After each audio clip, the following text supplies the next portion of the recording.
आप देख रहे हैं उज्जवल भारत समाचार, खबर वही जो है सही। स्वागत है आपका उज्जवल भारत समाचार में। नमस्कार, आपके साथ मैं हूं खुशबू। अजित पवार से कोई तालमेल नहीं। शरद पवार ने चंद शब्दों में खत्म की बात। दादा के लिए झटका। पिछले कुछ महीनों से ये चर्चा चल रही है कि राष्ट्रवादी कांग्रेस एनसीपी के दोनों गुट साथ आएंगे और शरद पवार और अजित पवार के बीच सुलह होगी।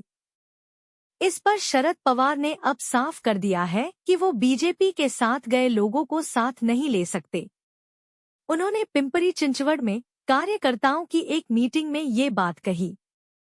उन्होंने ये भी कहा कि अगर कोई सत्ता के लिए बीजेपी के साथ जाने की बात करता है तो ये राष्ट्रवादी कांग्रेस का विचार नहीं है। शरद पवार ने क्या कहा?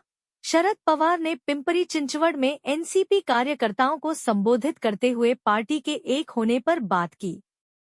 उन्होंने कहा कि सबको साथ लेने में कोई दिक्कत नहीं है, लेकिन सब का मतलब क्या है?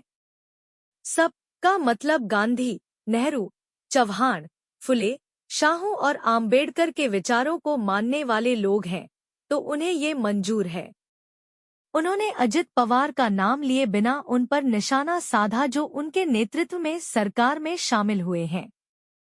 भतीजे के लिए शरद पवार ने किया इस शब्द का इस्तेमाल। शरद पवार ने अजित पवार के लिए संधि साधु शब्द का इस्तेमाल किया। उन्होंने कहा कि अगर कोई सत्ता के लिए बीजेपी के साथ जाकर बैठता है तो ये उनकी पार्टी का विचार नहीं है। आप किसी से भी संबंध रखें, लेकिन बीजेपी से संबंध विचारों में नहीं हो सकता। हमें अवसरवादी राजनीति को बढ़ावा नहीं देना है, हमें उसी दिशा में कदम उठाने हैं। अजित पवार क्या बोले? जब शरद पवार ने अजित पवार की एनसीपी के साथ जाने से इनकार कर दिया तो अजित पवार से इस बारे में पूछा गया।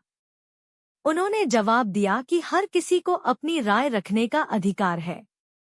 उन्होंने एक वाक्य में जवाब देकर बात खत्म कर दी। शरद पवार ने साफ कहा है कि वो बीजेपी के साथ गए लोगों को वापस नहीं लेंगे। उन्होंने पिंपरी चिंचवड़ में कार्यकर्ताओं से बात करते हुए ये बात कही। इसका मतलब है कि शरद पवार और अजित पवार के बीच सुलह की उम्मीद कम है। शरद पवार का मैसेज साफ। शरद पवार का ये बयान एनसीपी के कार्यकर्ताओं के लिए एक बड़ा संदेश है। उन्होंने साफ कर दिया है कि पार्टी की विचारधारा उनके लिए सबसे ज्यादा जरूरी है और वो इससे समझौता नहीं करेंगे। अभी के लिए फिलहाल इतना ही। ताज़ा तरीन खबरों को जानने और देखने के लिए आप हमारे उज्जवल भारत समाचार को लाइक, शेयर एंड सब्सक्राइब जरूर करें और अपने सुझाव हमारे चैनल के कमेंट्स बॉक्स में साझा जरूर करें। दीजिए इजाजत, नमस्कार। आप देख रहे हैं उज्जवल भारत समाचार, खबर वही जो है सही।